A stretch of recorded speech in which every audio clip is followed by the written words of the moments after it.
thanks. Oh, there's still a hand. I don't know if you want to ask a question first.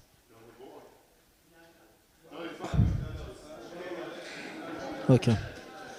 Thanks. No, that's okay.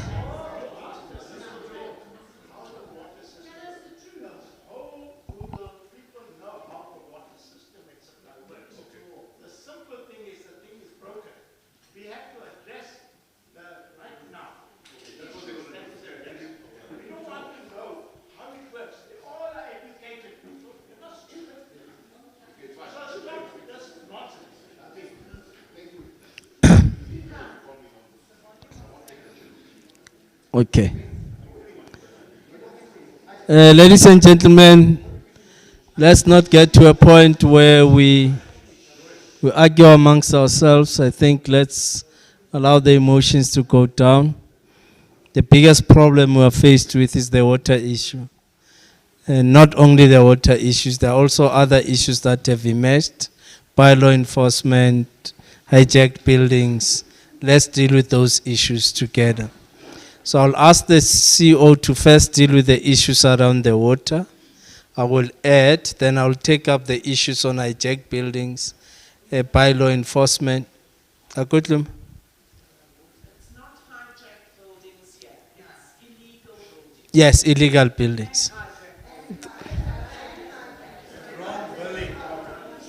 Okay, I will deal. Okay, no. Yeah, so I will deal with the issues of the buildings, both hijacked and illegal, and I'll also handle the matter on the billing issue, with some of the customers are adversely affected by the billing, inaccurate billing, so we must address the billing issue. Then you'll address the water issue current, I will add, and then I will add on the rest of the issues. And thanks for having given us the opportunity. When we came here on Monday, there was an indication from the Water Crisis Committee that we can convene this meeting and engage directly with our customers. Because at the end of the day, you remain customers and we must give the right service to the customers of the city. I'm not alone, I'm with the team from Joburg Water, the COO, Mr. Nchabeni Mukwebo, and his lieutenant there, Randera, and they will share the technical issues on the water issues and also accommodate the suggestions that are made also in this memorandum. One of the key issues was that are we able to move faster with the project, so we have to try and see the possibilities. I'm also with the member of the mayoral committee responsible for corporate services in the city, Councillor Zungu, who's my colleague in the mayoral committee. Unfortunately, the MMC responsible for infrastructure could not join us. He has a public meeting in his ward addressing partly the water issues in Ward 64. So we are here to address these issues with you and find solutions together and resolve the problems that the community is faced with. So let me allow him to start and then I'll come after he has presented on the water. Thank you very much and welcome to the media. I see some of the media people are here. You are also welcomed. Thank you very much and evening residents. I pick up two messages whereby some residents are saying we should explain how the system works. Some are saying no, we know already, we just need to know what is it that's going to happen. I'm not sure whether, do you want me to explain the system at a high level so that you'll understand why we're trying to do? You don't want that? Okay, good. Yes, no, that's why I needed clarity, because others were saying we must inform. Yes. Something on your webpage yes. that describes the water system. Which okay. streets, which numbers, or in which Okay. Okay. So in terms of what we are going to do, which we have started doing, because we are struggling to get the Alexander Park Reservoir to a correct level that's able to give water to high-lying area. We are struggling. And we are struggling simply because the whole system is struggling. Yes. I'm going there. Allow me to explain to you. The whole system struggles because the demand is higher than what the system can supply. Yes. You see, if you interrupt me while I'm trying to explain to you, we won't be able to get to what. No. You want me to get to explain to you what we are doing. For me to get to that, I need to take you through the process. But if you interrupt me every point, we won't be able to get there. We won't be able to get there. And I don't think it will help. So the system, yes, we have infrastructure problem. We never denied that. We have leaks, yes. But the system is under pressure simply because what this system can be able to produce from the potable water point of view and the demand is higher than the supply.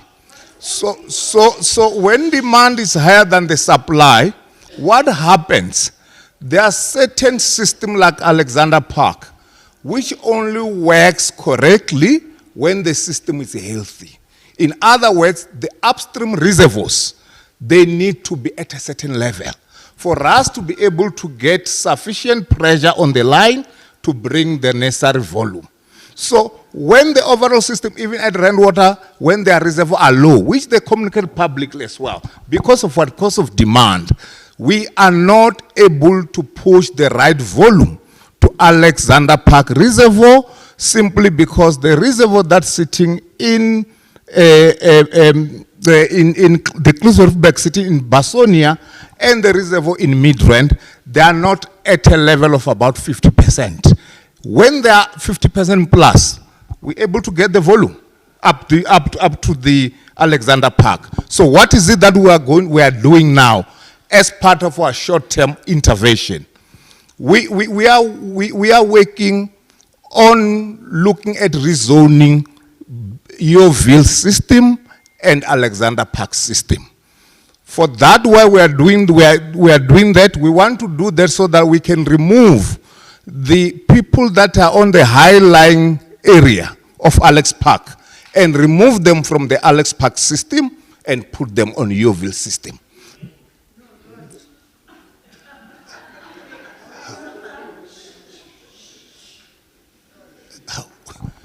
So the reason being, so that we can reduce the zone for Alex Park, number one, and once we reduce it, we believe that the situation will be better because those that are on high-lying area, they'll be able to get supply from the Yeoville, which is a system that operates at a very high pressure. So this is a process simply because it's not something that we just need to dig, put the line here, the next thing we are bringing the water, because we'll end up even creating more burst. Because there's two systems. One operates at very high pressure than the other one. It's a process that we are going to be working on this for the next month. And we'll be giving feedback on weekly basis. Where are we? What's happening? Around, it will be a journey that will walk with you so that every week you know the progress.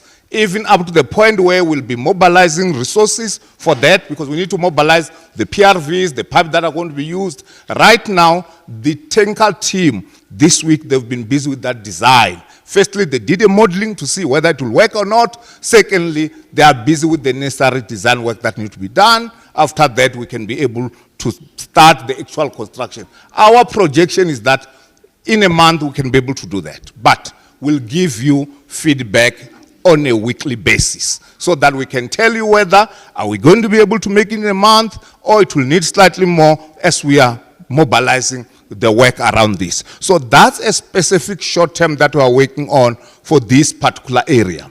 The second one that we are going to do, which the team started today and they'll be doing further work over the weekend and next week, is to look at within the reticulation system for Alex Park, is the way that we can be able to separate the zone itself so that certain days when because we've got an operating philosophy to say the reservoir, when it gets to 50%, we'll open it. When it gets to 30%, we'll close it.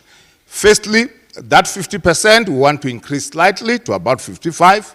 Secondly, we want to look at our reticulation within the next few days to say, when we recharge the system, is the way that we can isolate the low-lying area in other days so that we first push water to high-lying area.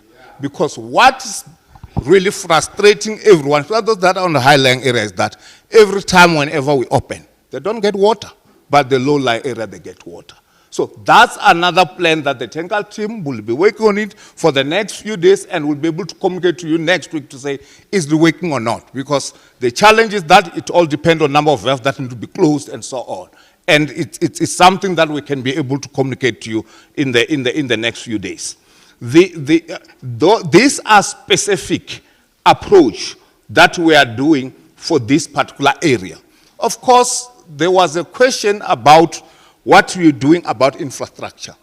Indeed, we have said it publicly. In fact, you can go to our annual report, our business plan, all the numbers that are quoted by everyone about water infra in Joburg, we've put out there publicly to say we've got a backlog of 27 billion rand. We need to invest at this particular rate. And that's the reason why we crafted a turnaround strategy, which was approved by council, to say more investment needs to be done for the next 10 years in Johannesburg for water infrastructure.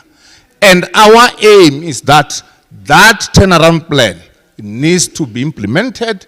It needs to be, the resources mentioned there need to be allocated. And that's what we are going to work on, which this is our first year, whereby from the 1.2 billion that we've been investing in the past, we're investing 1.7 billion. Going forward, of course, at the peak of this turnaround, the city needs to be investing about 3 billion to almost 4 billion a year. Over 10-year period, 32.5 billion need to be invested in improving or renewing the infrastructure for City of Johannesburg relating to water. So that's the issue. Of course, we've got a very clear water demand management, which is looking at the pipes that we need to replace, the PRVs across the city. Because the issue is not only those systems that are struggling, the Alex Park, the Commando system, the President Park, South Hills, the entire system, we need to do some work so that it can be able to be more stable, we can reduce the losses, and then we can be able to make sure that the reserve operate at the level that they should. So the issue around infrastructure is across the city, which we'll be working on. And of course, in the short to medium term, our focus is on refurbishing all the PRVs so that we can be able to make sure that the system has less failure rate so that we can save water that we lose through best pipe. So I'm going to stop here because I think I've covered all the necessary points.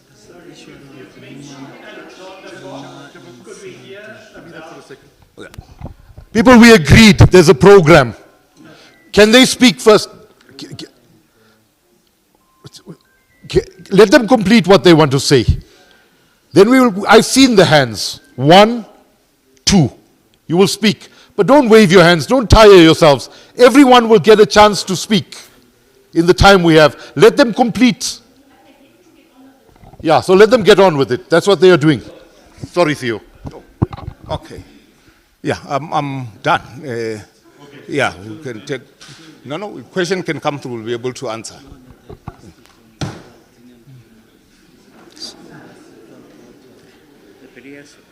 So this is no, but this is the barrier system. Yeah, the barrier system. Yeah.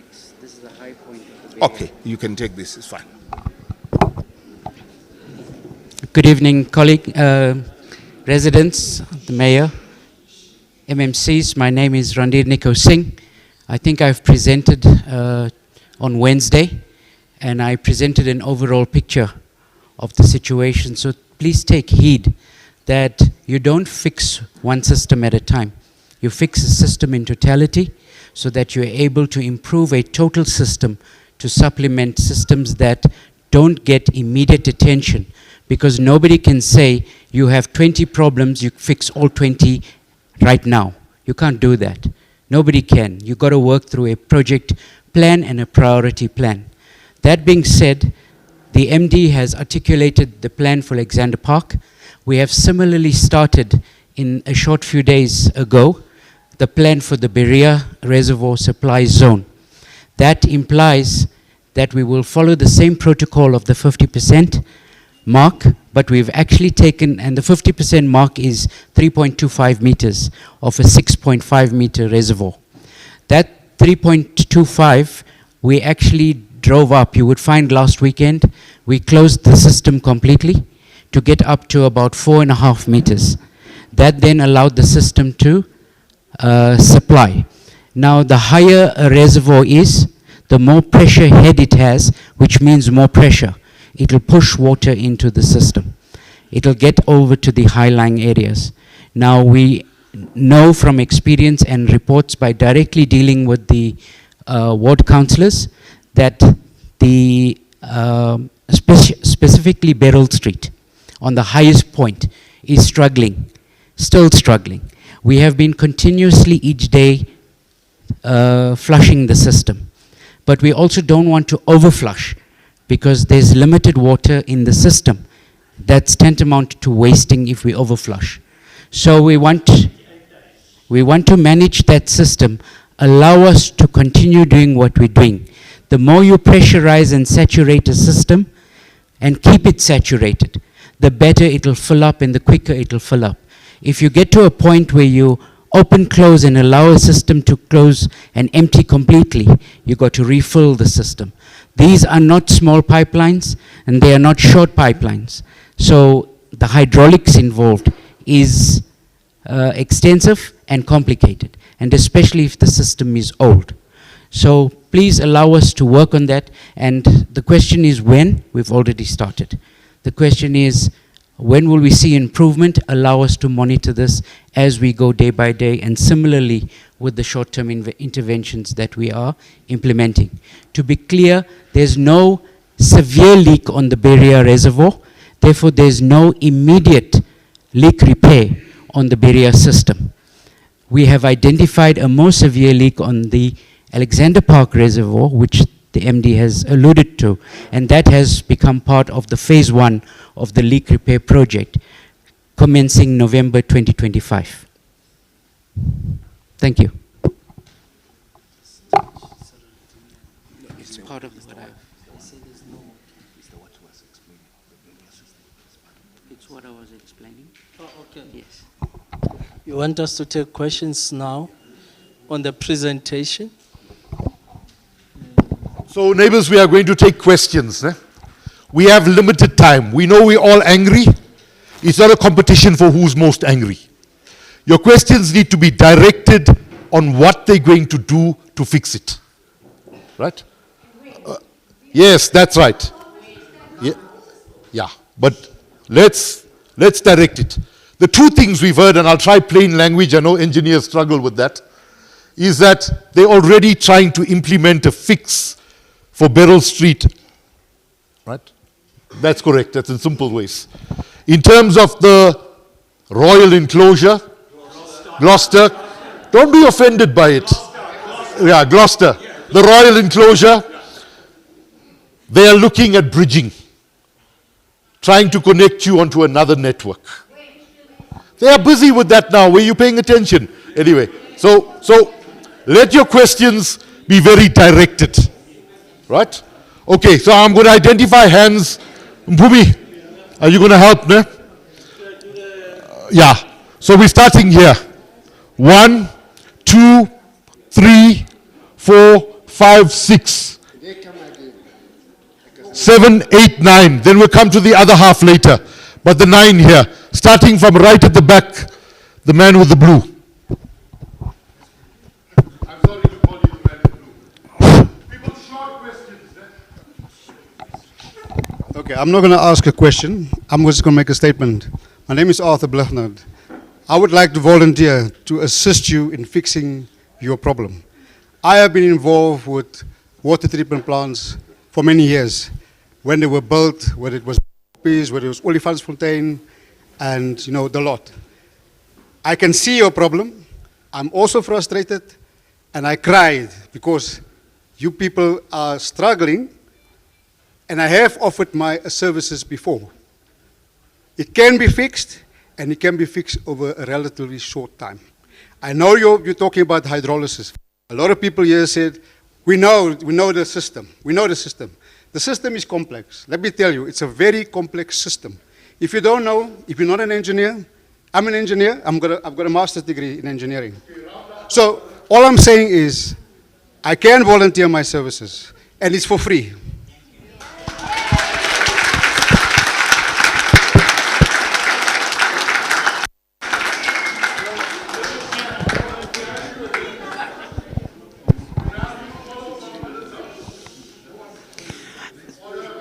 Thanks. Mine is also just a recommendation. Mayor, I do think that with part of restoring your systems, you would have to look at new infrastructure. The pipelines in this area, being one of the oldest areas in Johannesburg, is not capable of transporting that water anymore. And that is where the difficulty is and where the leaks are coming from. So it's not just about moving us from one system to the other. I do think there needs to be a coordinated plan in which you start to put in new piping throughout the area so that you stop the leaks. Thanks. Thank you. So a follow-on from that question, we know Kensington is nearly 100 years old and our pipes are as old as the area. So what is the estimated amount of piping that needs to be done across our city to be replaced? How long is that going to take? And is that fully accounted for with the figures we were given by Nchiveni, I think 27 billion or 32 billion and so on?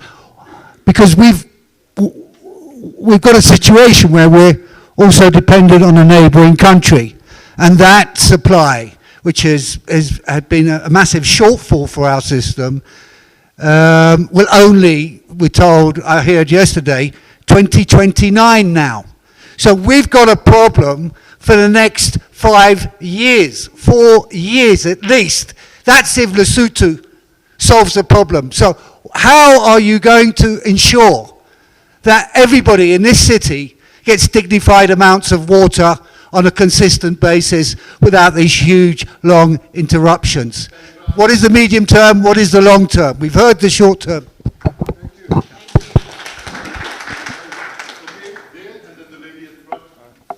My question is pretty simple again. Where's your project plan? Where are the cost allocations to the project plan? And we want to see it.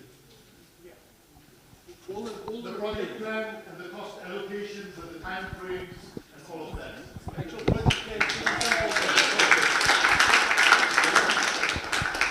Thank you. I'd like to address this to the Joburg Water CEO and the Mayor. I feel sorry for the CEO because there's no town planning. Nobody knows who's moving into the area. Nobody's done anything about planning or controlling it for years and years. I expect you, as a rate-paying person, that you do this. You cannot leave Joburg to die, and it's nearly there, number one. But I feel sorry for the CEO because he has no way to plan for the amount of demand. And then the other thing I want to know is, I want to know your plan to control the influx of people.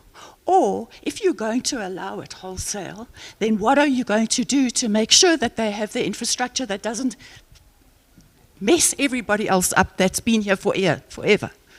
Thank you, ma'am.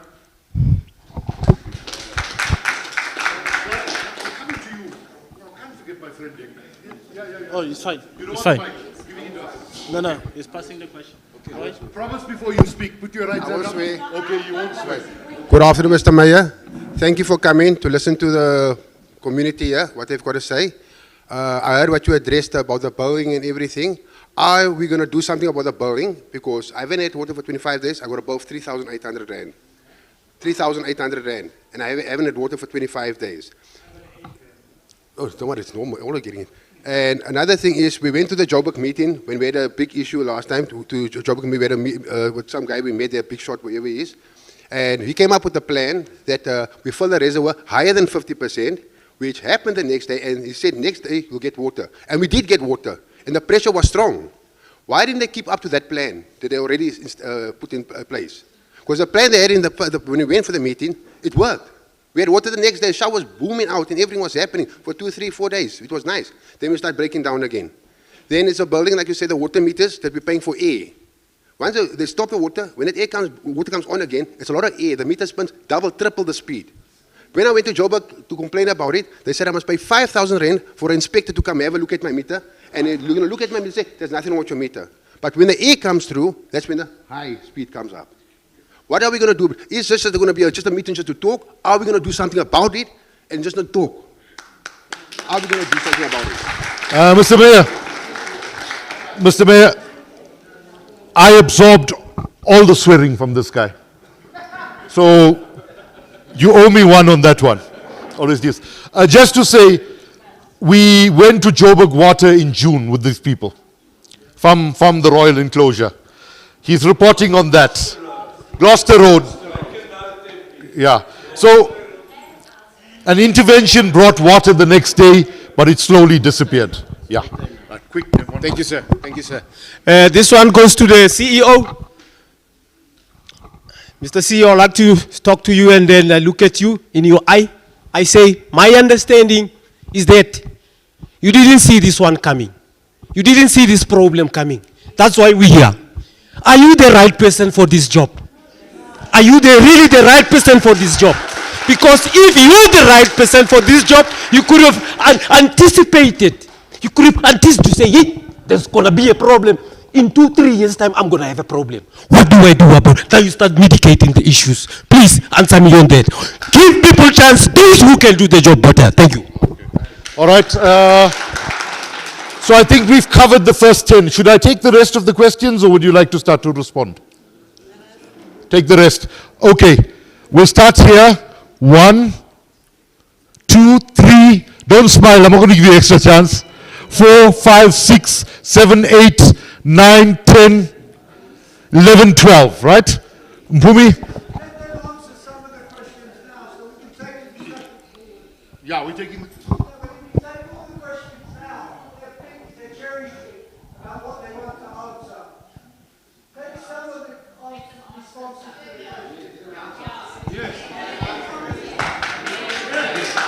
Okay, ask one more. Take one more question. We'll take answers, yeah. Mr. Mayor, CEO, I lived in Best Valley for... Order. I lived in Best Valley for 38 years. Everything was hunky-dory when we moved there. Things changed over the years. Facilities have deteriorated rapidly over the last few years, and I decided to move to Bruma, thinking I'm going to move to a better area, but it seems to be worse. I still visit Best Valley, and I go there and I see the leaks, and I see this, what we're talking of, illegal housing. My house was sold with 3 bedrooms and 3 bathrooms. Today, there are about 15 bedrooms and about 12 toilets in that property.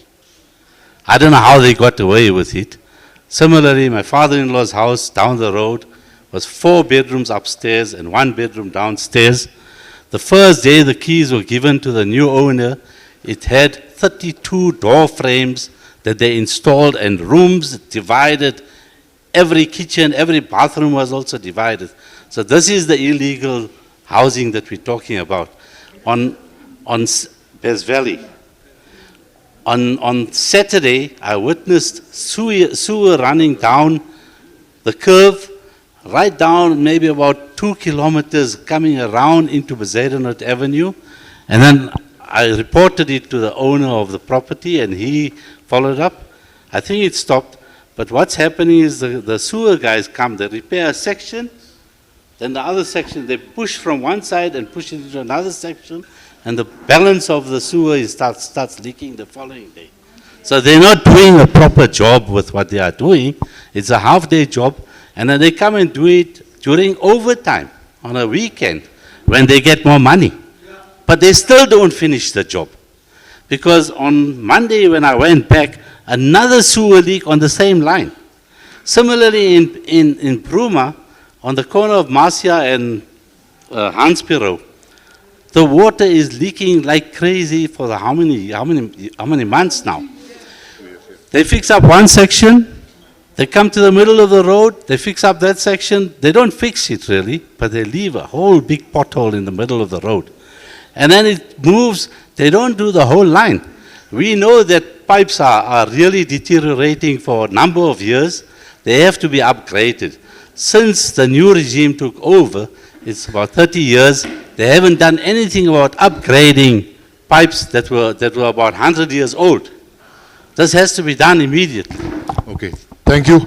Now, those properties we refer to, 38 families there. They're paying same rates as us. That's low-hanging fruits, man, that we have to deal with. And we must get SARS involved in it. Thank you. As we said, we want to appreciate that the community gave us an opportunity to come and engage with them on the water issues. We have given an indication that we're going to try and do a project so that we rezone you to the Uvel reservoir. In that way, it will help us to immediately start getting water into the area. We started with the project, the teams are working behind the scenes, and we are pushing for a month's period. However, we'll have to keep you updated on a regular basis. I hope you are fine with that. As an intervention, it's not as a permanent solution, it's an intervention so that at least there's access to water. Number two, the gentleman up there, you're more than welcome to come and work with us. But what we will do will allow you to nominate and give us about 5 people who are willing to work with us so that as we report back, there's somewhere we're reporting and they can share the information. And of course, the water committee is already there. They will also form part of the team. On the technical side, because it helps on the technical side to understand some of these things and the challenges that we have. But we have no choice. All of us must resolve this problem, and government must ensure that this problem is resolved and there's water going into our taps. There's also an issue that we had raised about the project. I think Nchabeni will give you the overview of where the project is going to be, how we're going to do it, so that there's everlasting solution in the area. There's been weaknesses, of course, in terms of investing sufficiently into infrastructure maintenance and refurbishment. So we have taken that decision as this government when we passed our budget in June, that we are going to allocate into the infrastructure departments so that they can start focusing it. We have moved our maintenance budget, which has been hovering between 4 to 5%. We have pushed it to 7.5%, with an intention that in the next financial year we'll push it to 8.5%, with an ambitious plan of getting to 10%.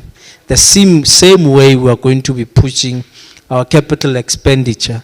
It's currently sitting at about 8 billion, but our ambition next year is to push it to 10 billion with an outer year of about 15 billion. Because we believe once our capital expenditure could be at about 15 billion, we stand a better chance to respond to infrastructure challenges. You know that as metros, we must raise our own money. We don't really get sufficient from national government. We only get about 13 to 15% of national grants that comes through. So that's what we're going to be doing. I think the matter of Geraldine and Bruma, it comes from the not Brixton, I'm already that aside, barrier system. So we'll have to ensure that it's whatever interventions that needs to be done is done and water is directed in that area. So accountability, as the chair, somebody spoke about accountability. In that committee, we will then report regularly on where we are so that you can hold us accountable. And in fact, this meeting in itself is you as communities holding ourselves as the executive accountable, because at the end of the day, you are the customers, you are the ratepayers. I'm going to then address the billing issue, which I think I need to agree with you, because the best way of dealing with it is for me to bring the teams from the revenue department. We go directly into our account, your account as a customer, analyze and say, but yes, here we need to do reversals, we need to do 1, 2, 3, 4, so that we get your account to be proper. Because it doesn't make sense for your account to be sitting at 8,000 when in fact you have not been consuming any water for the last 29 days. It's okay. It means we might have estimated your account, it's not actuals. So let's address that problem and bill you for the consumption, not bill you for the consumption that you never had. So can we agree on that? And you will give me a date suitable. I'll bring the teams. I know next week is a short week because there's a holiday in between, the 24th. So it might destabilize because others have a short week, and then we can then use that other week where the teams can be here, customer by customer, bill by bill, we deal with it. Where the city must do reversals, our credit management system does allow for reversals. Our credit management policy does allow that where you have overbilled, you must do the necessary reversals and address the customer issues. So we will do that part, especially on your bills in relation to the water bills. But we will check not only water, we'll check rates, we'll check water, we'll check electricity and sewer, so that we look at the bill holistically, and where we have overcharged, we reach an agreement. Where you owe us, we then reach an agreement. You sign off on how you can pay us, because there will be instances where there are customers that are behind, they are in arrears, and how do we help them? Then you've got your pensioners, where we've got special rebates that we must then communicate to them. Some of them are not aware that they qualify